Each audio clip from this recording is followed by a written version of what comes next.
दिनै 21 October United फराम of एक्स एनडिबिनि मुंनि गोदान आफाद जोनोम दायो। गासै बारग' एनडिबिफोरा जथाय बे आफादखौ दिनै बलामगुरि गोरोबथा फार्माव दायो। बे गोदानै दानाय आफादनि गाहायै बिबानखौ गथायदों आफादगिरि हिसाबै सिला बसुमतारी आरो गाहाय नेहाथारि हिसाबै दानसोरां नार्जारी बिथांमोननो। आफादखौ दाखांनायनि उनाव आफादनि गुबै थांखिखौ खौरांगिरिनि मेलनि गेजेरजों उदाङै फोरमायथिना होयो। गासै बारग' एनडिबिफोरा बिटिआर गोरोबथायाव लिरनाय सिमा बारायनाय गुबुन साख्रियाव थिसननाय जोबथेसालिनिफ्राय उदां जानांगौनि आरो गावसोरनि मोननो गोनां रिहेबिलिटेसन आरो बायदि बायदि गोरोबथाफोरखौ थाबैनो मावफुंनो सोलिफुंनो सरकारखौ नारसिननो थाखाय दाफुंदों होनना फोरमायदों। बारग' एनडिबि बिनासा आरो गोरोबथा राबाया। दानिया फै खौरांनि गेजेरजों मा फोरमायखो बिथांमोना जों मोनथिनानै लानो। गायसननानै लानो हानाय भाइस प्रेसिडेन्ट जोंहा भाई साब्रै दङ। जायख्लं बसुमतारी फारियै गथाल गोरोबथा राबा आरो जोंहा नुजासोरां नायस्रां औवारी आरो बेवहायनो जोंहा बाहागो लानो हाबावदों गोदानै जोंहा जेनेरेल सेक्रेटारि जोङो सायख'नानै लानो हादों जोंहा दानसोरां नार्जारी बिथां आरो बेहाय गासै जोंनि गोदानै जे बिबान लानाय दैदेनगिरिफ्रा बाहागो लानो हादों। गिबियाव आं बयनिसिमबो साबायखर जासिदों।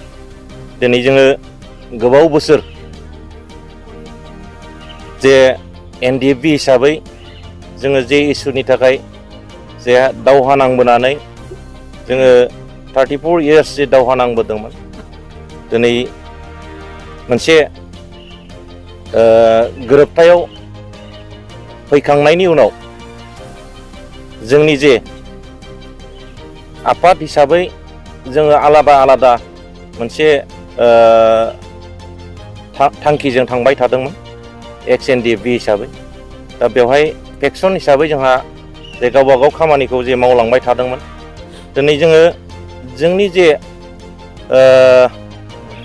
एकर्डआव जे थानाय जेफोर क्ल'जआव जे लिरजानाय बे क्ल'जआव लिरजानाय जे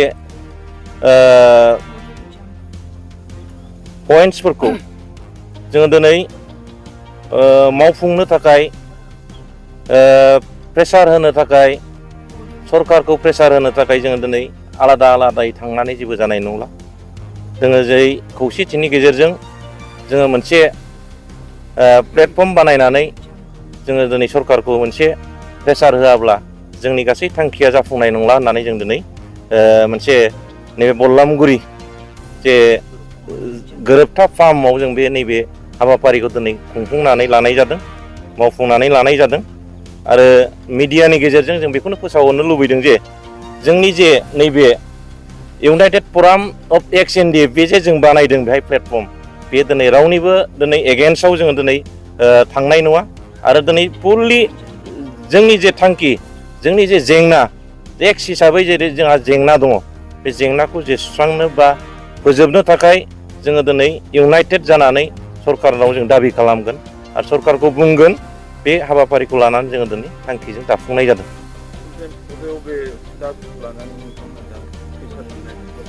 बेवहाय जोङो दिनै जोंहा जे एकर्ड मथे जोंनाव जोंहा दिनै रिहेबिलिटेसननि खोथा थाबाय। दिनै बेखौ प्रपारलि जों मोनफुंनो हायाखै।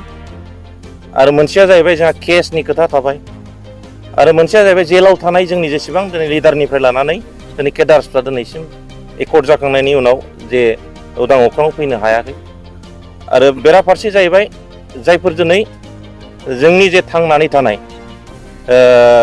जायफोर एलिजिबिलिटि गोनां जायफोर दिनै बैसो गोनां बिथांमोनखौ थाबै साख्रि बाख्रियाव थिसननाय। आरो बेराफारसे मोनसे माबाया बेनो जोंहा एकर्ड खालामनायनि मोनसे माबायानो जाहैबाय पइन्टसानो जाहैबाय जोंहा एरिया जे बारायनायनि खोथा बेयो माने जाफुंथारनांगौ।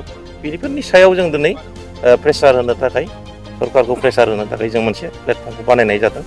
आरो बेवहाय जोङो बेवहाय खुनु मोनसे सोरबा राजनितिक दोलोजों माने माबानानै थांनाय बा सोरजोंबा बोगथिं जानाय बिनि खोथा गैया। जों फुलि मोनसे जोङो मा होनो बे मोनसे प्लेटफर्मा जोंनि थाखाय माने समग्र जोंनि बे संकसनिफ्राय जे सदिया जेसेबां जोंनि एक्सफोर माबा दं समस्या दं बेफोरखौ जों दिनै माने बेफोरनि जे जेंनाफोर दं बेखौ जों खामानि मावनो थाखाय दिनैनि प्लेटफर्मखौ बानायनाय जादों। 21 অক্টোবৰ আজিৰ দিনটো আমাৰ কাৰণে এটা ঐতিহাসিক দিন। আমি চিজফায়াৰৰ পিছত বিভিন্ন কাৰণত আমি চেদেলি ভেদেলি হৈ আছিলোঁ, কেইবাটাও ভাগত বিভক্ত হৈ আছিলোঁ, কিন্তু আজি আমি চুক্তি কৰাৰ পিছত প্ৰায় 2 বছৰ পিছত আমি একেলগ হৈছোঁ আৰু সংগঠিত হৈছোঁ। আমাৰ সমস্যাবিলাক আমাৰ একেলগে আমাৰ কমন সমস্যা, তো আমি যৌথভাৱে আমাৰ সমস্যাসমূহ সমাধান কৰিবলৈ কাৰণে চৰকাৰৰ ওচৰত দাবী দাবা উত্থাপন কৰিবলৈ কাৰণে আমি সংগঠনটো বনাইছোঁ। আৰু আমাৰ সংগঠন কাৰো বিৰুদ্ধে নহয়, কোনো ৰাজনৈতিক দল কোনো সংগঠনৰ বিৰুদ্ধে নহয়, কোনো জাতিৰ বিৰুদ্ধে নহয়, কোনো ধৰ্মৰ বিৰুদ্ধেও নহয়।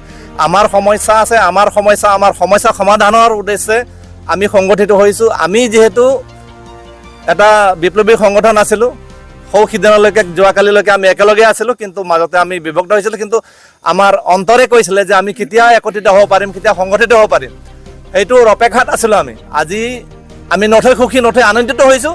আমি সকলোৱে মানে প্ৰাক্তন NDFBৰ যিমান সদস্য আছে আমি কেন্দ্ৰীয় কমিটি হিচাপে আজি গঠন কৰি লৈছোঁ। তাৰপিছতে আমি জিলা সমিতিসমূহ আমি সম্প্ৰসাৰণ কৰিবলৈ গৈ আছোঁ।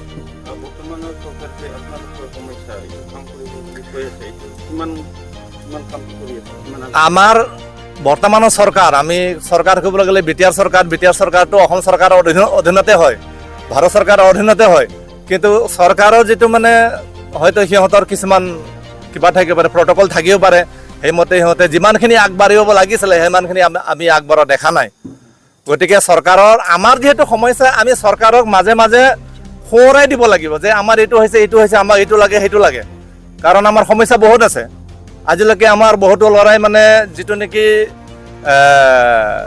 পাবলগীয়া এছ গ্ৰেচিয়া হওক বা মাটিয়াছবিলাকৰ যিটো নেকি শ্বহীদ পৰিয়ালবিলাকৰ যিটো 5 লাখকৈ দিয়াৰ কথা আছিলে, সেইবিলাক হয়তো 2-4জনে পাইছে, বাকী তেনেকুৱা ধৰণৰ পোৱা নাই।